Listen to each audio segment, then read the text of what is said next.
दर्शकों को स्वागत है आपका विधि संचर न्यूज में। मैं हूं कृष्णकांत से घरी। अब देखते हैं दिन भर की खास बीती रात हुई मूसलाधार बारिश से शहर हुआ पानी पानी। समय पर नहीं हो पाती बारिश के पानी की निकासी।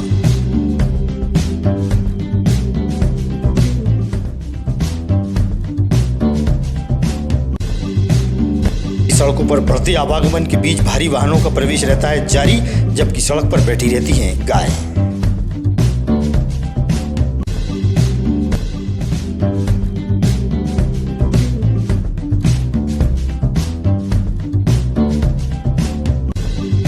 शहर की जर्जर और गड्ढों वाली सड़क पर कांग्रेसियों ने किया धान लगाने का काम। कांग्रेसी उतरे सड़कों पर किया प्रदर्शन।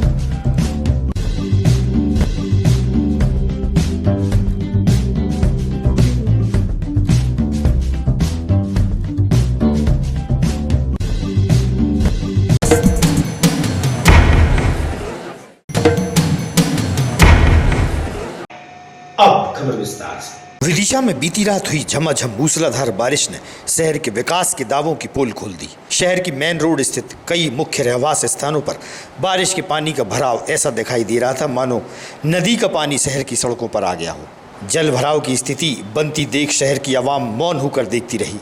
आला नेता और अफसरों की नगरी में विदिशा के हाल देखने लायक बने। बारिश के पानी की निकासी समय पर नहीं होने के कारण सड़कों पर पानी ही पानी नजर आया। इंद्रदेव की कृपा से विदिशा शहर पानी पानी तो हो गया, लेकिन यदि 1-2 घंटे और इंद्रदेव की कृपा होती तो शहर का नज़ारा कुछ और देखने को मिलता। आप कल्पना कर सकते हैं। देखिए विदिशा शहर के विकास का नज़ारा।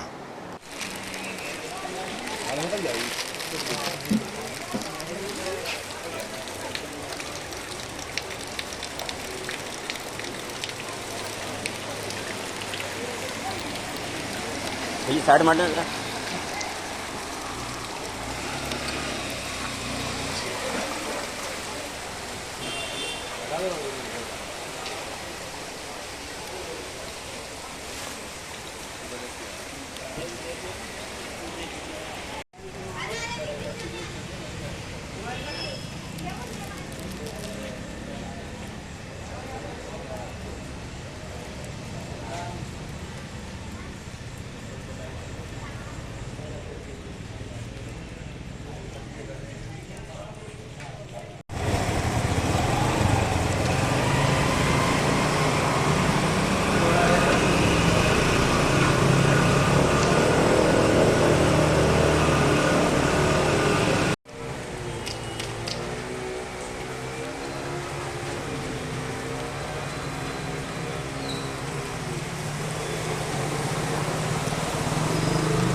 गुरु पूर्णिमा के अवसर पर मानव सेवा न्यास भवन में निशक्त व गरीबों को पंथी समाज द्वारा भोजन प्रसादी कराई गई। समाज के वरिष्ठ जन मौजूद रहे।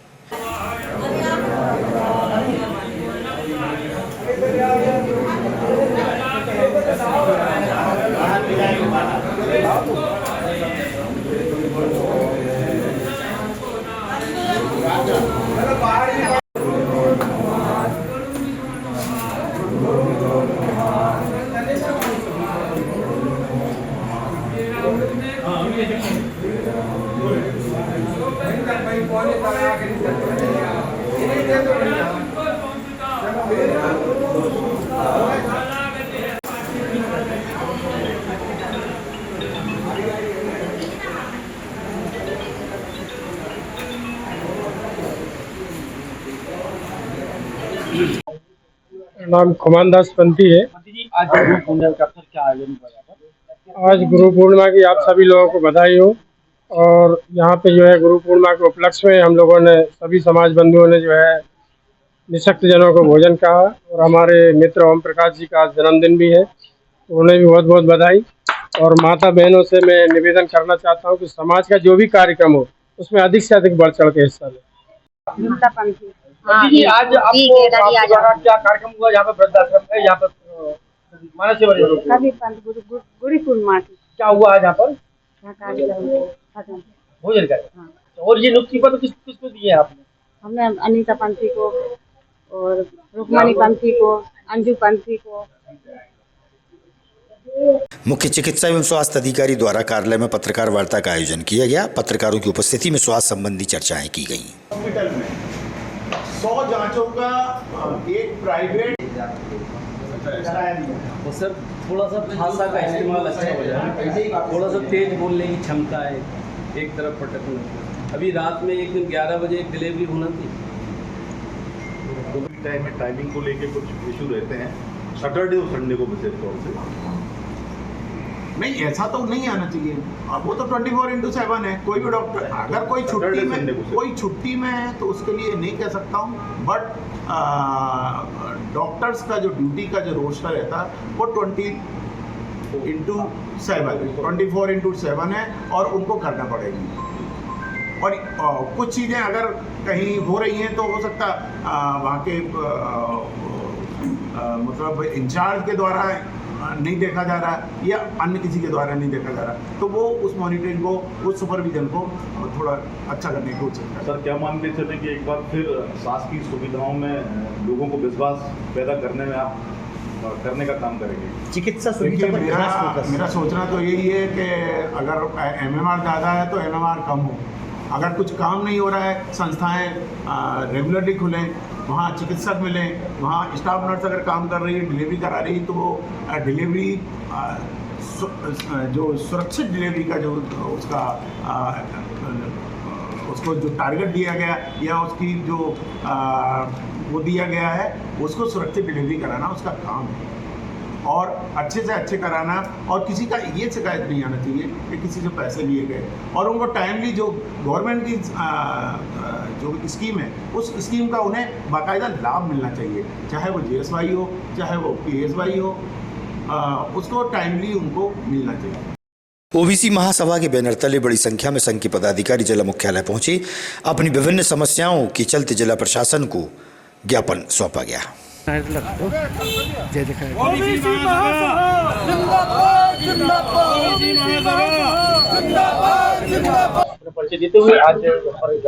मैं रविंद्र यादव। आज हम लोग जो सरकार द्वारा 13% हुड लगाया गया है, जिससे हमारे लाखों अभ्यर्थी जो कि ओबीसी कैटेगरी के हैं, जिनका चयन नौकरियों में होना था, उनको रोजगार मिलना था और उसके कारण उनको रोजगार नहीं मिल पा रहा है। विडम्बना ये है कि हमें संविधान हमें दिया हुआ है 27%, लेकिन वे कभी भी यथार्थ रूप से सभी जगह सारे विभागों पर लागू ही नहीं हुआ। सरकार से बारंबार यही रिक्वेस्ट है कि जब देश का संविधान सबको समानता, समरसता, सबको एक बराबर लाने के उद्देश्य से जब काम हो रहा है, तो जो आरक्षण की जो प्रथा बनाई गई, जो व्यवस्था बनाई गई, आप उसको सुचारू रूप से क्यों लागू नहीं कर रहे? ये तो हो ही रहा है। साथ में हम ये देख रहे हैं कि देश की सेना में एक नया प्रयोग किया गया अग्निवीर के रूप में, जो कि सेना में भेदभाव का कारण बन रहा है। आप सेना में दो तरह के जवान कर रहे हैं, एक वो जो अगर शहीद होगा तो उसे पूरा सम्मान मिलेगा, एक वो जवान जो शहीद होगा लेकिन उसे सम्मान नहीं मिलेगा, जिसका एक ही बेटा है और वो भी अगर शहीद हो जाता है तो उन माँ बाप को पेंशन नहीं। आखिर किस तरह की हम सेना बनाना चाहते हैं? क्या यही सेना जो है हमारे दुश्मनों से लड़ पाएगी क्या? आज बहुत सारी विसंगतियां, इनके खिलाफ भी हम बोल रहे हैं। जगह जगह हम देख रहे हैं देश में बेरोजगारी एक बहुत बड़ा मुद्दा बना हुआ है, लेकिन यहाँ बड़े बड़े जो हमारे भाग्य विधाता नेतागण हैं, दहेज विषय पे चिंतित नहीं होके जिन मुद्दों पर चर्चा नहीं होनी चाहिए, वह देश की प्राथमिकता वही मुद्दे बने हुए हैं। तो हमारा निवेदन है, देश के गृह मंत्री जी से भी निवेदन है कि बेरोजगारी की जो समस्या है, ये बहुत बड़ी समस्या है, इसको संज्ञान लें, सेना को भी संज्ञान में लें, सबको संज्ञान में लेकर एक अच्छी व्यवस्था का निर्माण करें। इंट्रोडक्शन से पहले मैं यहाँ की विदिशा की समस्त जो जिला की मीडिया है, मैं आप सब पत्रकार बंधुओं का, इलेक्ट्रॉनिक मीडिया, प्रिंट मीडिया का मैं बहुत बहुत हार्दिक धन्यवाद और आभार करना चाहता हूँ। आप चौथा स्तंभ में देश के जनता के, आप दर्पण जनता को बताते हैं कि देश में और सरकार सिस्टम में क्या चल रहा है। मैं मीडिया बंधुओं का दिल से आभार करता हूँ।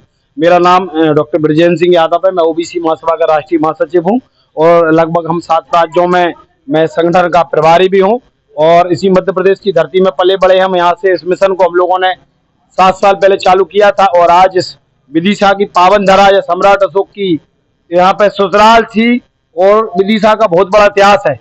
इस ऐतिहासिक भूमि से यहाँ की जनता ने 18 साल तक यहाँ शिवराज सिंह जी को मुख्यमंत्री बनाया, तमाम पदों पर पहुंचाया, अभी केंद्र में मंत्री बैठे हैं। उनके क्षेत्र में हम पिछड़ा वर्ग की आवाज को बुलंद करने के लिए आए हैं। वर्तमान में मुख्यमंत्री कौन है?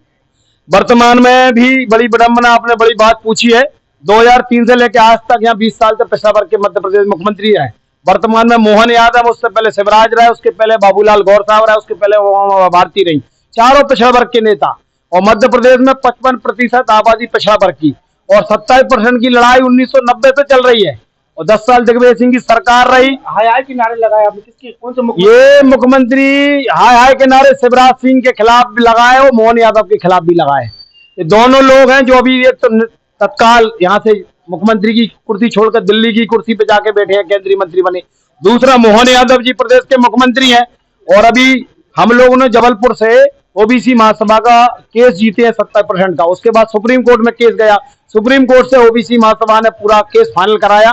अभी 4 दिन पहले 3 बार फटकार लगा चुका। बता दें आप, पिछड़े वर्ग की मुख्य मांग बता। हमारी मुख्य मांग है देश में पिछड़ा वर्ग की जाति का जनगणना हो और प्रदेश का बड़ा मुद्दा है कि 55% आबादी को 27% आरक्षण के लिए गुहार लगा रहे हैं। हम नहीं लगा रहे, सुप्रीम कोर्ट ने भी आदेश कर दिया, उसके बाद भी ये सरकार तानाशाही कर रही है। और मध्य प्रदेश में 13% होल्ड पर लगभग 59,000 बच्चे फंसे हुए हैं, उनके न्याय के लिए हम लोग सब इकट्ठे हुए हैं। 50% आबादी है लेकिन आपके साथ कम लोग आए हैं, क्या कारण है, पूरे क्यों नहीं आ पाए? ये बहुत अच्छी बात की है। हम लोगों ने चयनित जो अभ्यर्थी है उनके परिवार के लोगों को और चयनित हमारे साथ 8-10 लोग आए।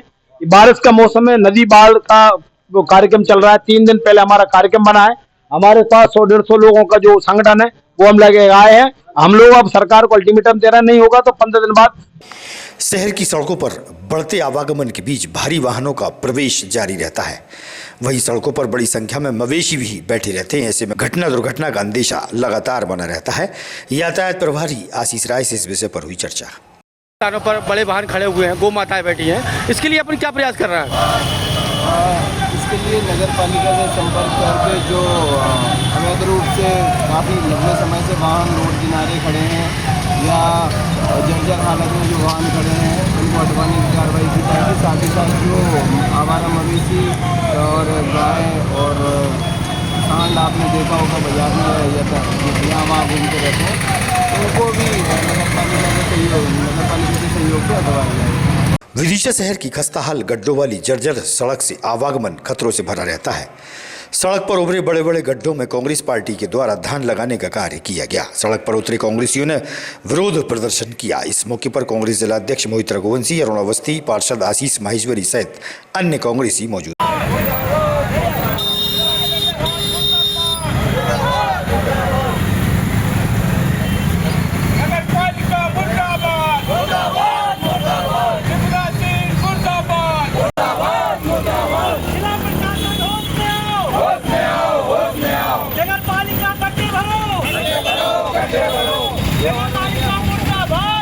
मोहित रघुवंशी, अध्यक्ष जिला कांग्रेस कमेटी विदिशा। आज यहाँ पर कौन सा स्थान है, यहाँ पर किस तरीके का आप क्या आयोजन किया, क्यों किया गया? विदिशा नगर के अंदर चारों तरफ ग्रामीण परिवेश बन चुका है। केंद्रीय मंत्री शिवराज सिंह चौहान यहाँ से सांसद रहे, फिर मुख्यमंत्री बने, फिर सांसद बने और अब केंद्रीय मंत्री हैं। हम आपके माध्यम से उनसे पूछना चाहते हैं कि विदिशा की जनता ने आपको इतना लाड़ दिया, प्यार दिया, 1 लाख वोट से विदिशा की जनता ने आपको जिताया, 2 लाख विदिशा अकेली विधानसभा से, और पूरी लोकसभा अगर देखी जाए तो 8 से 9 लाख के बीच में जीते हैं। उस विदिशा की जनता को आपने क्या दिया? सिर्फ गड्ढे। आप उनको देते गड्ढे की जगह पे पेरेस बनाने की बात करते थे। आप जब नगर पालिका के चुनाव आते हैं बड़े बड़े सपने दिखाते थे। आप जब विधानसभा लड़े थे तब आपने विदिशा को उप संवाद की संज्ञा दी, मैंने कैबिनेट बुलवाई। शिवराज सिंह जी, ये धोखाधड़ी कब तक करोगे? ये जनता, भोली भाली जनता को कब तक आप अपने जाल में फंसा के रखोगे? क्या करा आपने यहाँ पर, किस तरीके? हमने आज शिवराज सिंह जी जो कि 12 तारीख को विदिशा पधार रहे हैं, हमने उनको जगाने के लिए विदिशा की सड़कों पर उन्होंने जो गड़ैया बना दी हैं, क्योंकि रोड तो बची नहीं है, गांव में तब्दील हो चुकी है। एक खेती करते हैं, एक गड़ैया बनाकर उसमें धान लगाते हैं। हमने बीच रोड पर धान लगाकर ये कहा है कि कृषि लाभ का धंधा है। हो सकता है कि शिवराज सिंह ने ये गड्ढे लाभ के धंधे के लिए किया हो, हमने इसलिए धान लगाई है। और शिवराज सिंह जी से कहेंगे कि अब इसमें हम कौन सी दवा डालें जिससे कि ये उपज अच्छी आ सके। आशीष माहेश्वरी हूँ, पार्षद एवं नेता प्रतिपक्ष नगर पालिका विदिशा हूँ। जैसे कि अगर बात कर ली जाए, आप जापान गए थे अभी, कितने महीने गए थे जापान में? मैं 25 दिन के लगभग। कितने? 25 दिन। क्या देखा था आपने वहाँ पर? वहाँ की बहुत अलग टेक्नोलॉजी थी, वहाँ अलग तरह की व्यवस्था थी, प्रॉपर ड्रेनेज सिस्टम था, वहाँ रोडों की बहुत व्यवस्था सुधरी हुई थी, और जो अपने यहाँ की व्यवस्था है बहुत लचर है, और शहर के लोग अपने आप को ठगा सा महसूस कर रहे हैं। सपना पेरिस का था, सपना पेरिस का दिखाया गया, और लगभग 35 साल से शिवराज जी विदिशा का नेतृत्व कर रहे हैं। विधायक से लेके सांसद से लेके मुख्यमंत्री और केंद्रीय मंत्री तक शिवराज जी रहे, और वो विदिशा की बदौलत रहे। लेकिन विदिशा की जनता के साथ उन्होंने हमेशा छलावा करा। आज नगर पालिका की आप स्थिति देखें, शहर के लोग गांव जैसी स्थिति यहाँ पर उत्पन्न हो रही है। जगह जगह पानी भरा रहा है, आधे घंटे की बारिश में शहर जलमग्न हो जाता है। कहाँ आपकी व्यवस्था, क्या प्रशासन है, ये सोचने की बात। ग्रामीण व शहरी क्षेत्रों में अपनी अलग भूमिका निभाने वाले कोटवार संघ ने राज्य मंत्री करण सिंह वर्मा से मुलाकात की। कोटवार संघ ने अपनी परेशानियों से उन्हें अवगत कराया।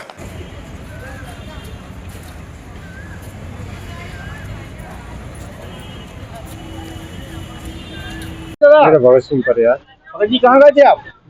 भोपाल गए थे हम, काय के लिए? वर्दी खिलाने। तो वर्दी में क्या दिक्कत होती है? वर्दी में सभी दिक्कत है, साहब जोकर बना देंगे वे लोग। जोकर बना देंगे? फिर क्या आश्वासन मिला वहाँ से आपको? मैंने कह दिया कि हम कर देंगे। मेरा नाम रामबाबू अहरवार है। रामबाबू अहरवार, कहाँ गए थे आज आप अपने अधिकारों को लेकर मिलने के लिए? किनसे गए थे? राजेश मंत्री जी के इधर गए। क्या मांग है आप लोगों की? मांग हमारी सबसे पहले थी कि जो कोटवार वर्दी दी जा रही है उसको ना देकर सीधे हमारे खाते में राशि डाली जाए। अच्छा, कितनी कौन सी कोटवार की वो दी जा रही है आपको? उससे क्या फ़ायदा होगा आपको? उससे ये होगा कि हम जैसे जो वर्दी पहने हैं, ये फिटिंग की है, माप की है, अच्छे ऊंची क्वालिटी का कपड़ा है, वो सिली सिलाई मिलेगी। तो उसमें क्या है कि वो फिटिंग की नहीं होगी। वो कितने पैसे दे रहे हैं? वो अभी पिछले वर्ष तो राशि 6000 डली थी, क्योंकि उसमें कोर्ट की राशि भी थी। तो इस वर्ष कोर्ट की राशि ना देकर केवल वर्दी की राशि दी जाए। अभी आप गए थे तो क्या बात हुई इनसे? उन्होंने मंत्री जी ने कहा कि जो भी आदेश निकले। रामपाल जी महाराज के भक्त बड़ी संख्या में जिला मुख्यालय पहुंचे, जहां उन्होंने बताया कि उत्तराखंड के हिमांशु जोशी द्वारा उनके परिजन पर गलत टिप्पणियां की गई थी। दोषी पर कार्रवाई की मांग की गई।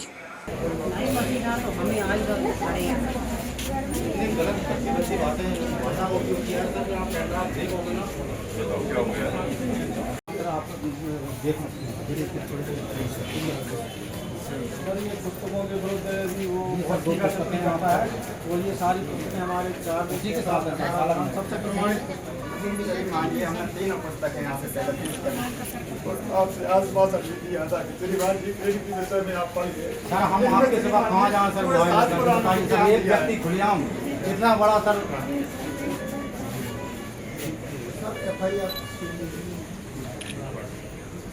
सर अगर अभी गया हो जाए। मेरा नाम जितेंद्र शर्मा है। जितेंद्र शर्मा जी, कहाँ के रहने वाले हैं आप? मैं गंजवासुदा के रहने वाला हूँ। इतनी सारी जो आप देख रहे हैं जनता यहाँ पर, क्या वजह इसकी?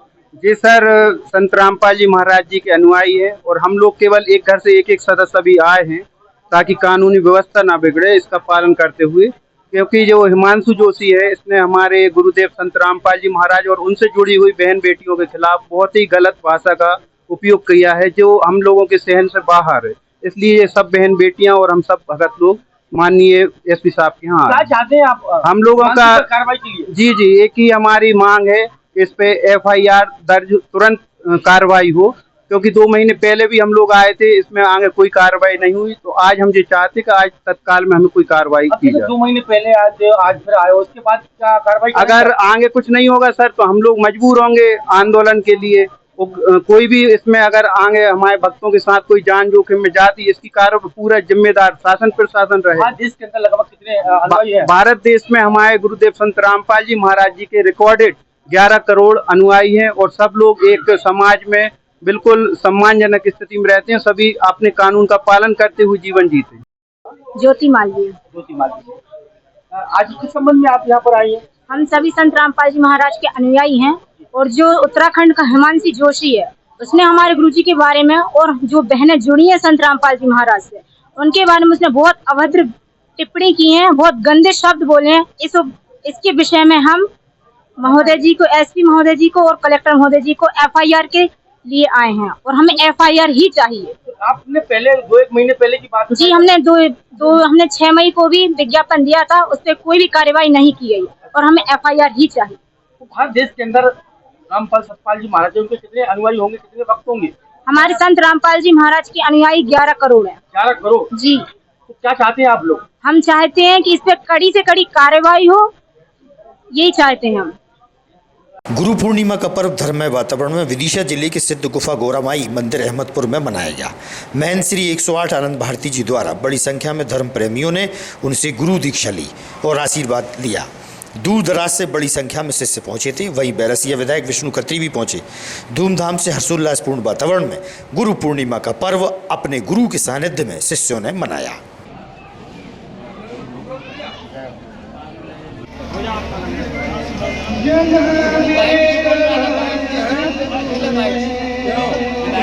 आज गुरु पूर्णिमा महोत्सव के पावन पर्व पर समस्त क्षेत्रवासी यहाँ पधारे और आशीर्वाद लिया। भंडारे में सम्मिलित होकर प्रसाद ग्रहण की और समस्त क्षेत्रवासियों का स्नेह हमारे ऊपर है और स्थान से जुड़े हैं। सभी का प्रेम और लगाव हमसे है और हमारा सभी को आशीर्वाद है। सदैव सुखी रहें, प्रसन्न रहें, आनंद से रहें। बोलिए गुरैया मैया की जय। मैं रणवीर सिंह बघेल और पास में मेरा गांव है करैया हाट और इस स्थान से मैं करीबन गुरुजी के सानिध्य में करीबन 25 साल से जुड़ा हूं और गुरुजी का आशीर्वाद मेरे पे ही नहीं, इस पूरे क्षेत्र के ऊपर गुरुजी का बहुत बड़ा आशीर्वाद है। आप यहां से लेकर बैरसिया, शमशाबाद सभी क्षेत्रों के यहाँ गुफा पे मंदिर पे आते हैं। गुरुर् ब्रह्मा गुरुर् विष्णु गुरुर्देवो महेश्वरा गुरुर् साक्षात परब्रह्म तस्मै श्री गुरुवे नमः। गुरु पूर्णिमा के इस पावन अवसर पर सभी भक्तजनों को ढेर सारी शुभकामनाएं, बधाई। आज हम हमारे जनपद अध्यक्ष जी और हमारे सभी कार्यकर्ता गण आज यहाँ पर अहमदपुर की पहाड़ी पर गोरा माता के इस पावन धाम पर यहाँ पर आए हैं और आज यहाँ श्रद्धेय हमारे गुरुवर आनंद भारती जी का आशीर्वाद जहाँ हम सब ने लिया है और आज बड़ा पावन दिन है अपने गुरुओं का स्मरण करने का, अपनी पावन संस्कृति का स्मरण करने का। इस अवसर पर पुनः सभी को ढेर सारी शुभकामनाएं, बधाई। आगामी खबरों के लिए आप देखते रहिएगा विदिशा न्यूज़। हमें दीजिए इजाजत। नमस्कार।